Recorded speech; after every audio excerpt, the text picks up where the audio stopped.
Circuit diagram बनाने से पहले इंडक्शन मोटर के ऊपर 3 टेस्ट करे जाते हैं। सर्किट डायग्राम क्या है, क्यों बनाया जाता है, बात की बात है, वो सब समझा दूंगा बाद में। पहले ये वाली चीज देखिए, सर्किट डायग्राम कैसे बनाया जाता है, क्या पर्पस है उसका बनाने का, वो सब बात की बात है।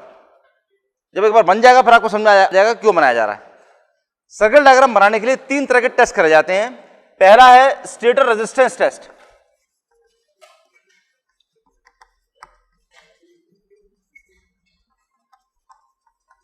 स्टेटर रेजिस्टेंस टेस्ट, दूसरा है नो लोड टेस्ट, तीसरा है ब्लॉक्ड रोटर टेस्ट। 3 टेस्ट करे जाते हैं। स्टेटर रेजिस्टेंस सिंपल, स्टेटर में 3 फेज रेजिस्टेंस है। क्यों है स्टेटर में 3 फेज रेजिस्टेंस, क्यों लगी हुई है, क्या है, वाइंडिंग, दैट्स करेक्ट। स्टेटर में जो वाइंडिंग लगा रखी है उस वाइंडिंग की जो अपनी रेजिस्टेंस है that is basically the stator resistance, और वो नापने के लिए आपको कोई भी एक फेज की रेजिस्टेंस नापनी है and that is basically the single phase resistance. उसको 3 से मल्टीप्लाई कर देंगे, you get the value for 3 phase resistance, that's all. ठीक है, टोटल स्टेटर रेजिस्टेंस आपको इस तरह मिल जाएगी। वो नापना सबको आता है, रेजिस्टेंस मेजर करना सब लोगों को आता है, ईसीएम लैब में सब लोगों ने कर रखा है। ठीक, तो वो सब आप देख चुके हैं। Next is no load test और ब्लॉक रोटर टेस्ट। ये बिल्कुल वैसे टेस्ट हैं जैसे कि ट्रांसफॉर्मर के केस में आप लोगों ने करे हुए थे, ओपन सर्किट टेस्ट और शॉर्ट सर्किट टेस्ट दोनों करे हुए थे, और उससे जैसे अलग अलग पैरामीटर्स निकालते थे, खाली वही वाले पैरामीटर्स बिल्कुल एज इट इज पूरे निकालने हैं। करने का प्रोसीजर क्या है वो, और मेन चीजें जो काम में आने वाली वो मैं आपको बता देता हूं, बाकी सब चीजें करते रहेंगे बाद में। सिंपल सा काम ये वाला है, इंडक्शन मोटर का जो स्टेटर है, और नॉर्मली इंडक्शन मोटर का स्टेटर जो है वो स्टार में कनेक्टेड रहता है। स्टार्टिंग के टाइम पर या रनिंग के टाइम पर कई बार डेल्टा में कर देते हैं, स्टार मान के चल लेते हैं। ये है, इसमें आपको पावर मेजर करनी है, पावर और पावर फैक्टर मेजर करना है। कौन सा तरीका अप्लाई करेंगे, पावर और पावर फैक्टर नापने के लिए क्या करेंगे आप इसमें, 2 वॉटमीटर मेथड। ठीक है, 3 फेज में पावर अगर नापनी है तो कितने वॉटमीटर आपको चाहिए होंगे, 2।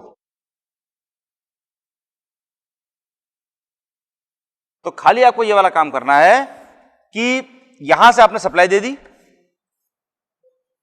इसके बाद इसमें किन्हीं दोनों लाइन के बीच में आपने लाइन वोल्टेज नापने के लिए ये लगा दिया है, कहीं पर भी इसमें एमीटर लगा दीजिए और वॉटमीटर लगा दीजिए, एक ये,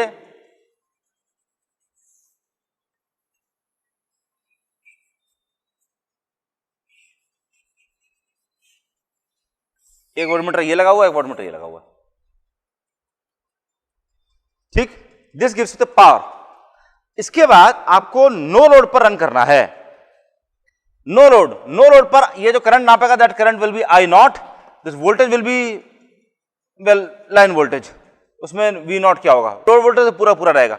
और this is P1, this is P2, P1 plus P2 will give the value of total power P। तो इससे आपको क्या क्या क्या मिल सकता है, आपको मिल जाएगा P मिल जाएगा, P not, late us call this P not, V not, I not, और ये तीनों मिल जाएंगे तो फाइ नॉट निकाल सकते हैं सब लोग, phi not. No load power, no load voltage, no load current, no load power factor angle, ये चारों चीजें आप इसमें निकाल सकते हैं। ठीक, अच्छा, इसके बाद आपको क्या करना है, आपको करना है next is block rotor test. Block rotor test के अंदर आप क्या करेंगे, इसमें जो सप्लाई देंगे डायरेक्टली सप्लाई नहीं देंगे, इसमें सप्लाई जो देंगे वो सप्लाई दी जाएगी थ्रू एन ऑटो ट्रांसफॉर्मर।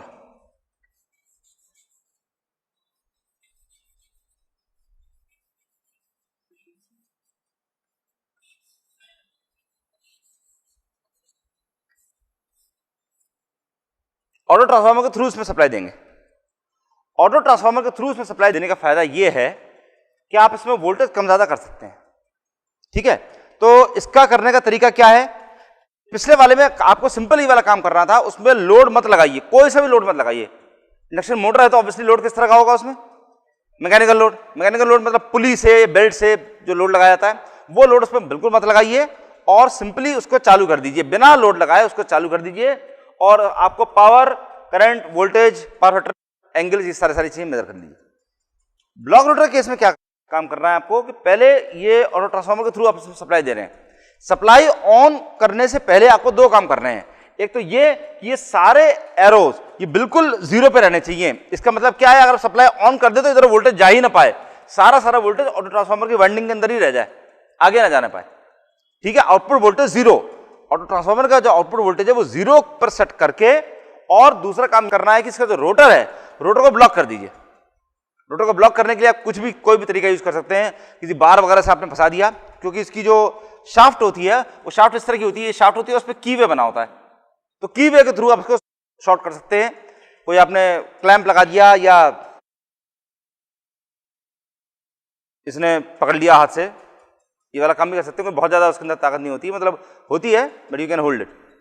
ठीक है, तो इस तरह से आप उसके रोटर को ब्लॉक कर दिए। रोटर को ब्लॉक कर दिया आपने, और रोटर को ब्लॉक कर दिया और ट्रांसफार्मर को बिल्कुल 0 पर रखा है। उसके बाद धीरे धीरे जब रोटर ब्लॉक कर दिया है, तब इसके वोल्टेज को धीरे धीरे बढ़ाइए। इसके वोल्टेज को धीरे धीरे बढ़ाइए, और बढ़ाते बढ़ाते एक लिमिट आएगी, जैसे ही आप बढ़ाते बढ़ाते पहुंचेंगे, करंट एकदम से शूट अप करेगा, एकदम बहुत तेजी से शूट अप कर जाएगा, बहुत जल्दी से शूट अप कर जाएगा। तो जैसे ही शूट अप करे और फुल लोड करंट जैसे ही फ्लो करना शुरू कर दे उसके अंदर, आप इसको वोल्टेज बढ़ाना बंद कर दीजिए। कम वोल्टेज पर ही वो चीज अचीव हो जाएगी। Approximately 33% of full load voltage तक आप पहुंचेंगे, 30-40% तक पहुंचेंगे, तब तक फुल लोड करंट उसके अंदर फ्लो करनी शुरू कर देगी। ठीक, मैं अभी सब वैल्यूज लिख देता हूं। कम वोल्टेज पर फुल लोड करंट आ जाएगी। कम वोल्टेज पर फुल लोड करंट क्यों आ जाएगी ये बताओ?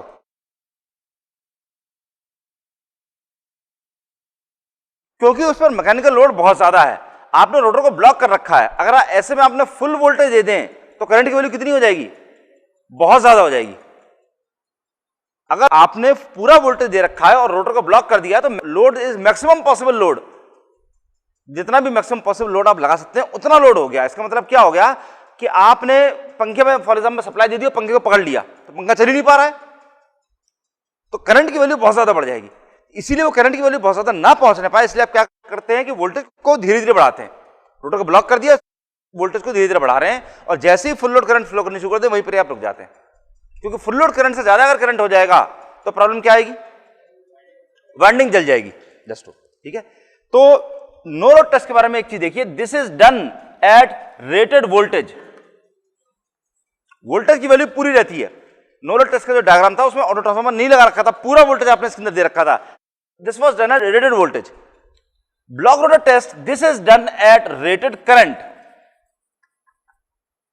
वोल्टेज की वैल्यू इसमें कम होती है, वोल्टेज की वैल्यू इसमें कम होती है, लेकिन करंट की वैल्यू मैक्सिमम होती है इसके अंदर। जो नो लोड टेस्ट है उसके अंदर वोल्टेज की वैल्यू मैक्सिमम होती है, लेकिन करंट की वैल्यू बहुत कम होती है, क्योंकि उस पर लोड है ही नहीं। उस पर लोड अगर आपने उस पर नहीं लगा रखा है तो करंट की वैल्यू बहुत मिनिमल होगी, मिनिमल करंट। ये बिल्कुल वैसी टेस्ट है जैसे कि ओपन सर्किट टेस्ट और शॉर्ट सर्किट टेस्ट है ट्रांसफार्मर के, याद है सब लोगों को? बस ये बिल्कुल इसी तरह से। ठीक है, तो इस तरह से आप ये भी मेरे को बता सकते हैं कि नो लोड टेस्ट से किस तरह की चीजें आपको मिलती थी। नो लोड टेस्ट से क्या मिलता था? नो लोड टेस्ट से वोल्टेज फुल है, आयरन लॉस, करंट की वैल्यू बहुत कम है, कॉपर लॉस नेग्लिजिबल है। और ब्लॉक रोटर टेस्ट से क्या मिलेगा? कॉपर लॉस, आयरन लॉस उससे नहीं मिलेगा। ब्लॉक रोटर टेस्ट से आपको कॉपर लॉस मिलेगा, क्योंकि करंट की वैल्यू मैक्सिमम है और वोल्टेज की वैल्यू कम है। ठीक है, तो इससे आपको वैल्यूज मिली है P not, V not, I not और फाई नॉट। इससे तो आपको वैल्यू मिली that is PSC, VSC, ISC और phi SC।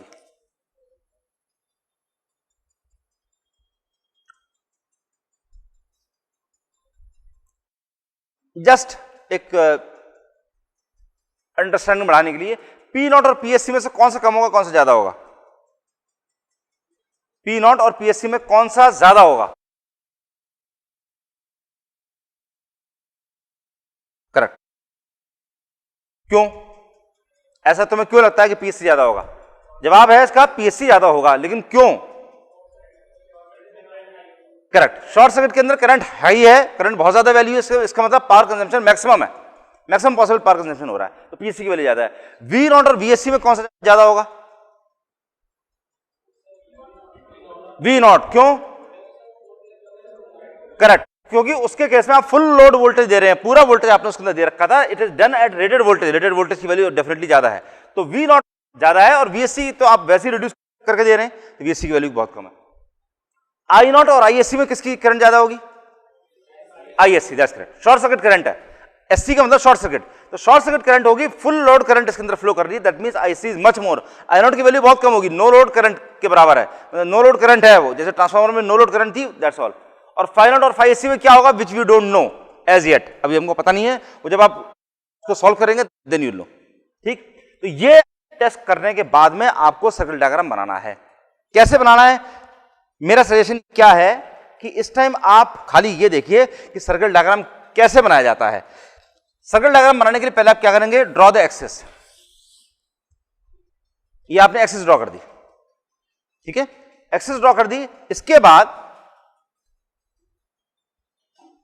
Choose the current scale, current scale का मतलब 1 एम्पियर बराबर 1 सेंटीमीटर और 2 एम्पियर बराबर 1 सेंटीमीटर और 4 एम्पियर व्हाटएवर, करंट स्केल आप चूज करेंगे depending upon the ranges of current, current कितनी आ रही है, ठीक। और उसके बाद आप क्या काम करेंगे, phi not angle, Y axis से फाई नॉट एंगल लेंगे और आई नॉट ड्रॉ कर देंगे, फर्स्ट लाइन, ये फर्स्ट लाइन, ठीक है। फिर से ध्यान दीजिए, एक्सिस जब आपने एक बार बना ली ग्राफ पेपर पर, एक्सिस जब एक बार बना ली ग्राफ पेपर पे, एक नॉर्मल कॉपी बना लीजिए, बात वही है। उसके बाद करंट स्केल चूज करिए, करंट स्केल चूज करने के बाद में फाई नॉट एंगल आपको लेना है वाई एक्सेस से, एक्स एक्सेस से नहीं, वाई एक्सेस से फाई नॉट एंगल लीजिए और उस पर आई नॉट, मान लीजिए आई नॉट की वैल्यू से 1 एम्पियर निकल के आ रही थी और आपका scale was 1 ampere is equal to 1 centimetre, तो कितनी लंबी लाइन में बनेगी, लाइन कितनी लंबी बन जाएगी, 1 सेंटीमीटर। भाई 1 एम्पियर आपका स्केल है, 1 एम्पियर बराबर 1 सेंटीमीटर, तो 1 एम्पियर आई नॉट की वैल्यू 1 एम्पियर अगर आ रही थी तो 1 सेंटीमीटर की लाइन लेकर के आप यहां पे एंगल लेंगे फाई नॉट और इतने एंगल पर ये आई नॉट, ये वाली लाइन आप ड्रॉ कर देंगे which is known as O O dash. पहली लाइन ये ड्रॉ करते ही दूसरा काम आपको क्या करना है, यहां से बिल्कुल हॉरिजॉन्टल लाइन खींच दीजिए, 2 लाइन हो गई, दोनों लाइन क्लियर है सब लोगों को, बनानी आ गई सब लोगों को। अब इसके बाद आपको एक छोटा सा कैलकुलेशन करना है, VSC was reduced, नॉर्मल मान लीजिए VSC की वैल्यू आई से 1/3 मान लेते हैं, तो 440 का 440 का 1/3 कितना हो जाएगा, लेट अस से 150 वोल्ट्स, 150 वोल्ट्स। और इस पर जो ISC I, ISC is the full load current, full load current कौन सी करंट है, वो करंट है जो इंडक्शन मोटर के जो ऊपर जो प्लेट लगी हुई है उसमें जो करंट की वैल्यू दे रखी है फुल लोड करंट की, वो ISC की वैल्यू है। मतलब आपको इंडक्शन मोटर के बारे में ये बताया गया है, उसके नेम प्लेट में मैन्युफैक्चरर ने बता रखा है कि इसमें किसी भी कंडीशन में 10 एम्पियर से ज्यादा करंट मत दीजिए, 10 ampere is the maximum possible current.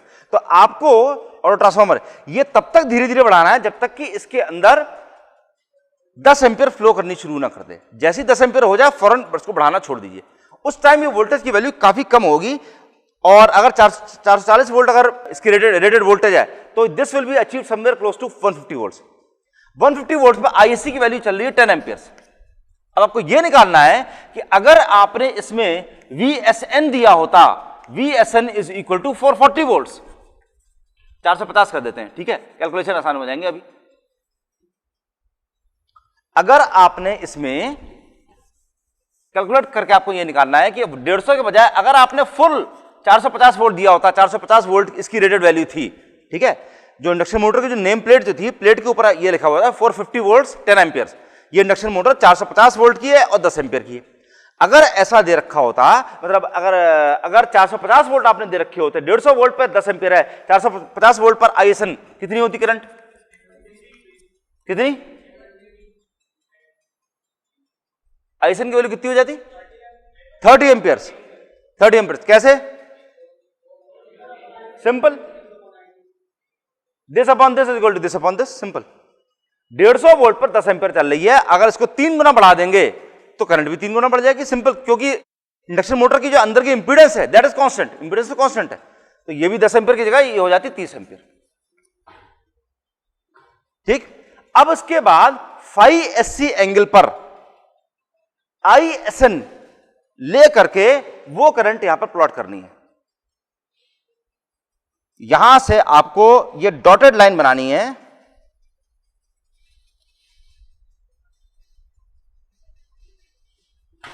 ये डॉटेड लाइन क्या है, ये एंगल जो है यहां से यहां तक का जो एंगल है, this angle is phi S C. जरूरी नहीं है कि ये angle phi S C phi not से छोटा हो, बड़ा भी हो सकता है, विल सी, हम बाद में देखेंगे जब कर लेंगे तो। लेकिन फाई एस सी एंगल पर यहां से वाई एक्सिस से फाई एस सी एंगल लीजिए, ये वाला एंगल, और इस एंगल पर आई एस एन प्लॉट कर दीजिए। आई एस एन की लेंथ कितनी होगी इस करंट स्केल के हिसाब से, 30 सेंटीमीटर, 30 सेंटीमीटर की लाइन बना दीजिए यहां पर डॉटेड। तीसरी लाइन, तीनों लाइन सबको समझ में आ रही है। पहली लाइन क्या थी, फाई नॉट एंगल पर आई नॉट, दूसरी लाइन यहां से हॉरिजॉन्टल लाइन, दैट्स ऑल, सबसे सिंपल। उसके बाद तीसरी लाइन क्या थी, तीसरी लाइन से पहले आपको कैलकुलेशन करने जरा से। कैलकुलेशन क्या है कि अगर कम वोल्टेज पर अगर इतनी करंट आ रही थी तो फुल वोल्टेज पर कितनी आई होती, वो निकाल करके इतने एंगल पर फाई एस सी एंगल पर आई एस एन वो लाइन बना दीजिए डॉटेड, और उसके बाद इस पॉइंट को इस पॉइंट से ज्वाइन कर दीजिए।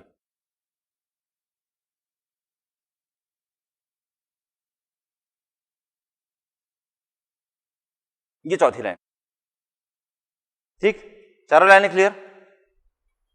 अब इसके बाद खाली आपको ये वाला काम करना है, O dash, let us call this point A, O dash A को बाइसेक्ट करना है। बाइसेक्ट करना सब लोगों को आता है, कंपास ले करके यहां से इसके हाफ से ज्यादा उसमें लीजिए, और यहां से एक कर्व, मतलब यहां पे सुई रखी हुई है, एक कर्व यहां बनाया, एक कर्व यहां बनाया, फिर यहां रखा उतने ही लेकर करके एक कर्व यहां बनाया, एक कट यहां बनाया, और इसको ज्वाइन कर दिया आपने। ये लाइन जहां पर ज्वाइन कर रही है, यहां से यहां तक का और यहां से यहां तक का डिस्टेंस दोनों बराबर होगा।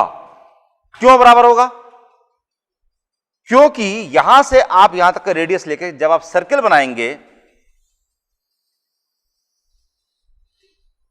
दैट्स ऑल, आपके काम का सर्किल खाली इतना सा है। सर्किल पूरा बना सकते हैं, पूरा गोला बना सकते हैं पूरा, लेकिन आपके काम का सर्किल खाली इतना सही है। तो बेसिकली क्या है, दिस इज द डायमीटर, यहां से यहां तक की अगर ये सर्किल आपने पूरा यहां तक कर रखा होता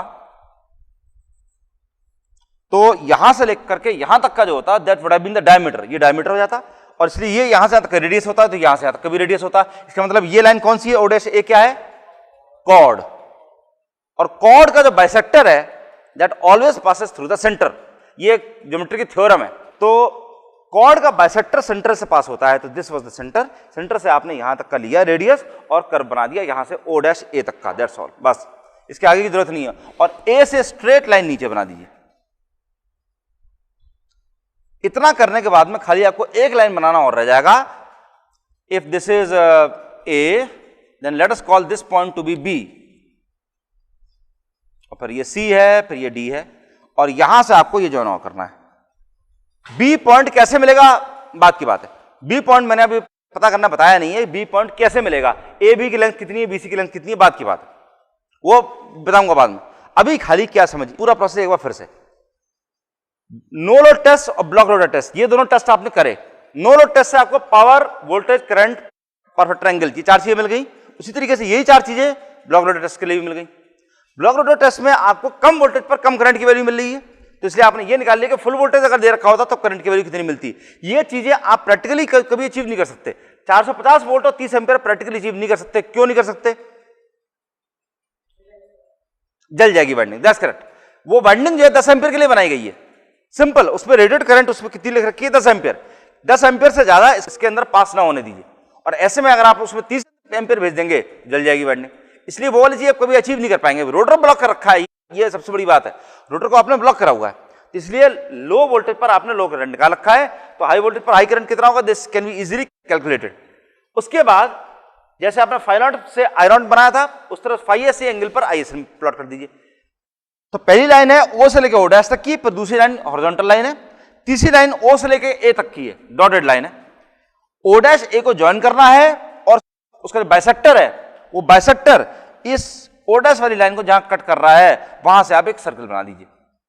सर्कल बनाने के बाद में ए से यहां तक का एक वर्टिकल लाइन खींच दीजिए, और कैलकुलेशन के बाद में आपको बी पॉइंट मिलेगा आगे जाकर के, बी से ओ डैश को ज्वाइन कर दीजिए। सर्किट डायग्राम बन गया। अभी बहुत चीजें इसमें समझने की बाकी हैं, वो सारी सब हम समझ लेंगे, सब समझ लेंगे, लेकिन for the timing circuit diagram ये इतना बन चुका है। VSN का मतलब short circuit voltage at normal value, तो ISN का मतलब ये short circuit current eight normal value. अभी एक मिनट आपको क्लियर हो जाएगा क्या क्या चीज है। VSN is equal to V not, ये क्लियर हो गया। VSN is equal to V not, और ये दोनों के दोनों, this is the rated voltage, ये है रेटेड वोल्टेज। और ये रेटेड वोल्टेज कौन सा है? जो भी इंडक्शन मोटर के ऊपर प्लेट पे रेटेड वोल्टेज की वैल्यू दे रखी है, that is the value of VSN और V नॉट। ये दोनों बराबर होंगे, एज्यूम नहीं करा हमने इसमें, ठीक। उसी तरीके से ISN is the rated current. ये दोनों वैल्यूज आपको उसके प्लेट पर दे रखी हैं, उतने ही आपको वैल्यूज ये रखनी है, दिस यू कैन कंट्रोल, इससे ज्यादा आपको नहीं होने देंगे।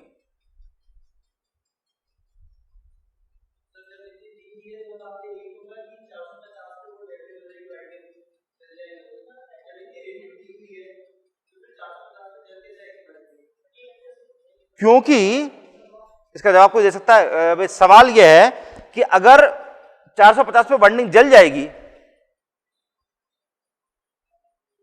तो अगर 450 सप्लाई करेंगे तो वाइंडिंग जल जाएगी, हाँ, तो 450 वहां पर रेटेड दे रखी है, हाँ 450 पर वाइंडिंग जल जाएगी और 450 तो रेटेड वैल्यू दे रखी है, तो ये चीज कैसे पॉसिबल है? इसमें क्या गड़बड़ है? हाँ, प्रॉब्लम क्या है, ये वो कंडीशन हम लेके चल रहे हैं जिसपे हमने रोटर को ब्लॉक कर रखा है। वो जो वैल्यू दे रखी है 450 रेटेड वैल्यू, वो तब दे रखी है जब आपने रोटर को ब्लॉक नहीं कर रखा है। 450 वोल्ट पूरा दे रखा है और साथ में नॉर्मल लोड डाल रखा है कि मोटर चल रही है, इज रनिंग, लेकिन अपनी मैक्सिमम पॉसिबल लोड जितना खींच सकती है उतना लोड खींच रही है, इतना से ज्यादा लोड नहीं है। और ये वाली चीज आप लोगों को होपफुली याद होगी, नहीं याद है तो एक बार देख लीजिए कि ये मैंने बताया था, ये जो कर्व होता है, इस कर्व में जो नॉर्मल ऑपरेटिंग रीजन होता है वो खाली इतना सा होता है। स्लिप की वैल्यू 0.04, 0.06, बहुत पहुंच गई तो 0.1 तक पहुंच जाएगी, इससे कम पे नहीं होता, ऑपरेटिंग रीजन खाली इतना सा होता है।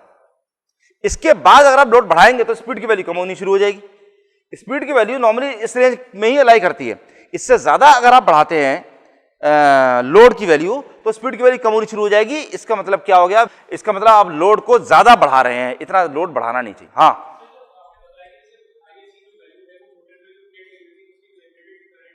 ISC की जो वैल्यू है वो रेटेड करंट होती है, दैट्स करेक्ट। हाँ ठीक है, सवाल यहां पर ये है कि मैंने यहां पर अभी बताया था ISC is the rated current, तो ISN की वैल्यू 30 एम्पीयर कैसे हो गई? सवाल यह है कि ISC की वैल्यू जब रेटेड करंट है तो ISN की वैल्यू 30 एम्पीयर कैसे हो गई? इसका जवाब यह है कि 30 एम्पीयर वो करंट है विच वुड हैव फ्लोन अगर हमने ब्लॉक रोटर के बाद में 450 वोल्ट दे दिया होता तो। हाँ, ये हम मान के चल रहे हैं, इतना हम कर नहीं सकते उसके अंदर, रोटर ब्लॉक करने की वजह से सारी गड़बड़ हो रही है। अगर नॉर्मल केस में आप 450 वोल्ट देते तब तो उसके अंदर 10 एम्पीयर ही फ्लो कर सकती थी, 10 एम्पीयर से ज्यादा भी फ्लो कर जाएगी अगर आप लोड बढ़ा दीजिए, लेकिन वो एडविजिबल नहीं है। इसका मतलब वहां पे मोटर के अंदर अनड्यू हीटिंग होनी शुरू हो जाएगी। तो 30 ampere is not actually imaginary, 30 ampere is that value which would have phloem. लेकिन अगर वो 30 एम्पीयर की करंट अगर फ्लो करती है उसके अंदर तो वाइंडिंग जल जाती। तो 10 एम्पीयर की रेटेड करंट है, अगर एक लिमिट से ज्यादा उसके अंदर लोड डालेंगे तो करंट की वैल्यू बढ़नी शुरू हो जाएगी, बढ़ तो जाती है, फैक्टर ऑफ सेफ्टी आप लेके चलते हैं। तो बात क्या है कि ये वो वाली वैल्यू है, मतलब अगर आपने उसके रोटर को ब्लॉक करके फुल वोल्टेज दे दिया होता तो 30 एम्पीयर में फ्लो करती। ठीक, हाँ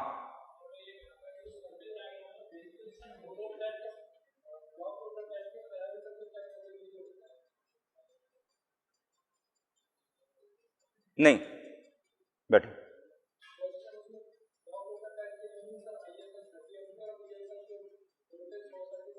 ये ऑब्जर्वेशन बढ़िया है लेकिन जवाब इससे थोड़ा सा अलग है। यहां पे इसका ऑब्जर्वेशन ये है कि सर्किट डायग्राम जो है वो नो लोड और ब्लॉक रोटर टेस्ट की वैल्यूज वेरीफाई करने के लिए होता है। ठीक, ये बड़ा इंपॉर्टेंट ऑब्जर्वेशन इसलिए है क्योंकि यही चीज हमको इसमें दिखाई दे रही है। हमें खाली दो वैल्यूज हमको दे रखी हैं, नो लोड की वैल्यू और ब्लॉक रोटर की वैल्यू, और उस पर हमने ये पूरा सर्किट डायग्राम बना रखा है। तो इट इज क्वाइट ऑब्वियस, ये बड़े साफ साफ हमको दिखाई दे रहा है कि सर्किट डायग्राम खाली नो लोड और ब्लॉक रोटर टेस्ट की वैल्यूज चेक करने के लिए है, जबकि एक्चुअली ये नो लोड और ब्लॉक रोटर के अलावा सारी वैल्यूज चेक करने के लिए है, खाली नो लोड और ब्लॉक रोटर की वैल्यू चेक करने के लिए नहीं है। यह मजेदार बात है। क्यों? इसका रीजन क्या है, वो रीजन समझिए। नो लोड टेस्ट एक एक्सट्रीम कंडीशन है, जब आपने मोटर के ऊपर बिल्कुल भी लोड नहीं डाल रखा है। जैसे मई 21 मई के बाद, अब जो नेक्स्ट 21 मई के बाद आएगी, उसके बाद में आप सारे लोग खाली हो जाओगे। उस टाइम कोई पढ़ाई नहीं करनी होगी आपको, मतलब अभी इन दिनों भी छुट्टी आई थी लेकिन उसमें पढ़ाई करनी थी, चाहे तो पढ़ सकते थे, अगले सेमेस्टर का पढ़ सकते थे, लेकिन वो जो छुट्टी आपको मिलेगी उसमें बिल्कुल खाली होंगे, बिल्कुल नो लोड, आपके सर के ऊपर कोई लोड नहीं है। और वही जिस टाइम एंड सेमेस्टर या मेकअप सीटी है वो सब चल रहे होते हैं, उसमें आपके सरों के ऊपर मैक्सिमम लोड होता है, ठीक है। तो नो लोड कंडीशन एक एक्सट्रीम कंडीशन है जिसमें आपने मोटर के ऊपर बिल्कुल भी लोड नहीं डाल रखा है। ब्लॉक रोटर दूसरी एक्सट्रीम कंडीशन है जिसमें आपने उस पर मैक्सिमम पॉसिबल लोड डाल रखा है कि रोटर घूम ही नहीं पा रहा है। इसका मतलब क्या है, मोटर का जितना बिहेवियर है वो इन दोनों पॉइंट्स के बीच में ही होने वाला है, न इससे कम न इससे ज्यादा। ये पॉइंट समझ में आया सब लोगों को? न तो नो लोड से कम उसके अंदर डाल सकते, लोड आपने पूरा ढा दिया, अब क्या उससे भी कम उस पर लोड देना पॉसिबल है? नहीं है, नहीं दे सकते। उससे कम लोड करना उसके अंदर पॉसिबल ही नहीं है। तो मिनिमम पॉसिबल सबसे आसान कंडीशन मोटर के लिए वो है जब आपने उस पर नो लोड पर रन करा हुआ है, सबसे हल्की कंडीशन। और सबसे भारी कंडीशन क्या है? जब आपने उसको रोटर को ब्लॉक कर रखा है, इतना लोड डाल दिया। तो बची हुई सारी वैल्यूज, वो सारी वैल्यूज इस रेंज के अंदर ऑपरेट करेंगी, ये रेंज। तो कहने का मतलब क्या है, अगर आप लोड आपने बिल्कुल जीरो कर रखा है, जीरो लोड, तो आपको करंट इतनी देनी पड़ रही है। अगर आपने लोड थोड़ा सा बढ़ा दे तो करंट आपको देनी पड़ेगी कितनी? इतनी। अगर लोड थोड़ा सा और बढ़ा दिए तो करंट आपको देनी पड़ेगी इतनी, और बढ़ा दिए तो करंट इतनी हो जाएगी, और बढ़ा दी तो करंट इतनी हो जाएगी, और बढ़ा दी करंट इतनी हो जाएगी, ऐसे बढ़ता जाएगा।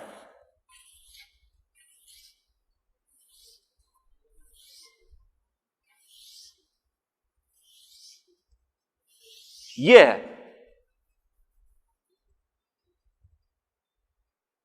तो बेसिकली ये सर्किल क्या है? Circle is the locus of all the points, all the operating points. Locus क्या होता है?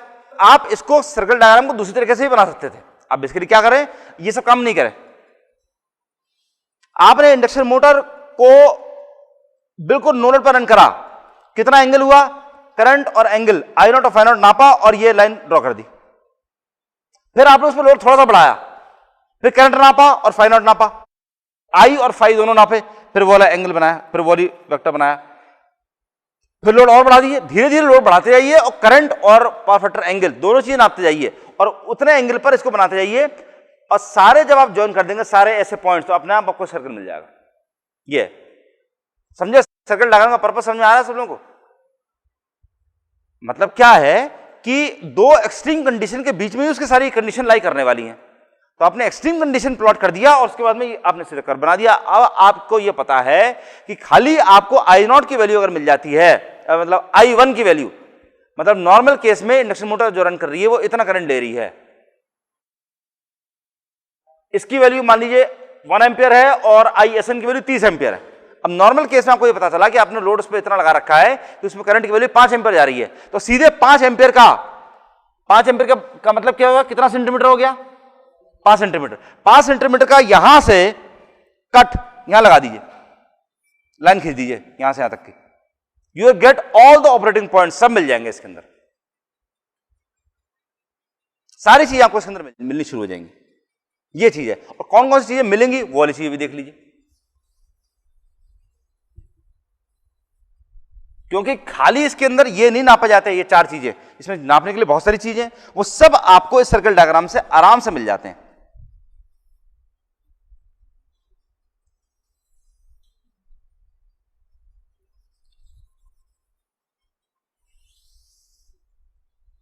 अब देखो 5 एम्पियर का लेक करके आपने यहां पे कट लगाया और ये लाइन ड्रॉ कर दी।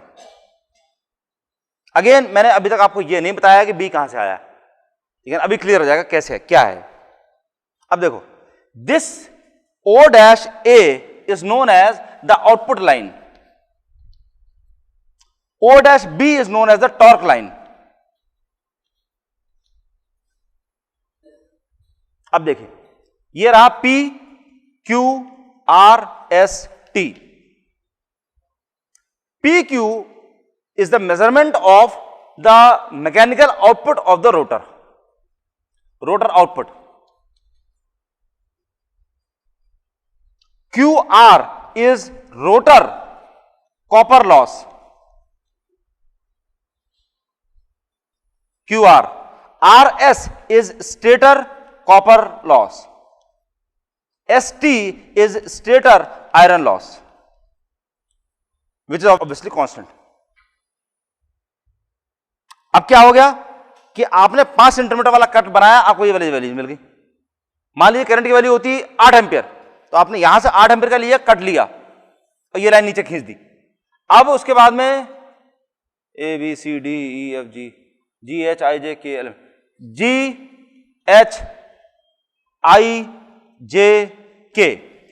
अब ये G और H के बीच की जो वैल्यू है, ये क्या है? Output, mechanical output. H से लेकर के I तक का ये क्या है? Rotor copper loss. Rotor copper loss ये है, ये यहां से यहां तक का। इन दोनों लाइनों के बीच में जितना भी है, that is rotor copper loss. इन दोनों लाइनों के बीच का जितना भी है, ये क्या है? Stator copper loss. और ये दोनों लाइनों के बीच का जितना है, that is stator iron loss.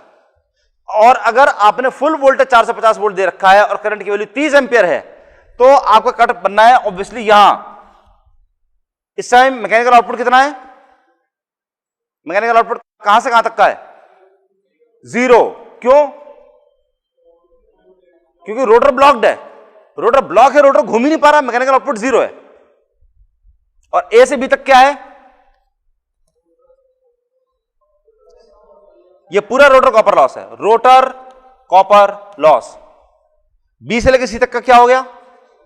Stator copper loss. और C से लेकर D तक का स्टेटर आयरन लॉस।